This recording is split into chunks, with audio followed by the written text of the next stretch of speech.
geht immer um die Gestaltung von Raum und der Unterschied ist der Maßstab.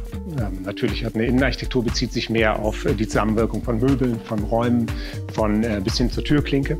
Und die Stadtplanung ist der ganz große Maßstab, wo es eben tatsächlich um ganze Städte geht.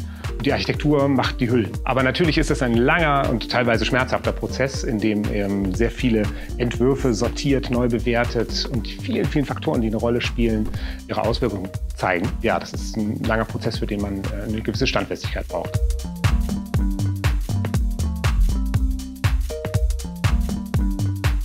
Wir schaffen es, hier eine familiäre Atmosphäre herzustellen und mit den Studierenden eng zu arbeiten. Also die Professoren kennen die Studierenden mit Namen und umgekehrt auch. Und es gibt immer noch diese engen Kontakte zur Möbelindustrie und zu den angeschlossenen Industrien hier in der Region. Aufgrund der vielfältigen Ausbildung werden die Studierenden auch gerne genommen. Unser Motto ist ja das Human-Centered Design, also immer der Mensch im Mittelpunkt.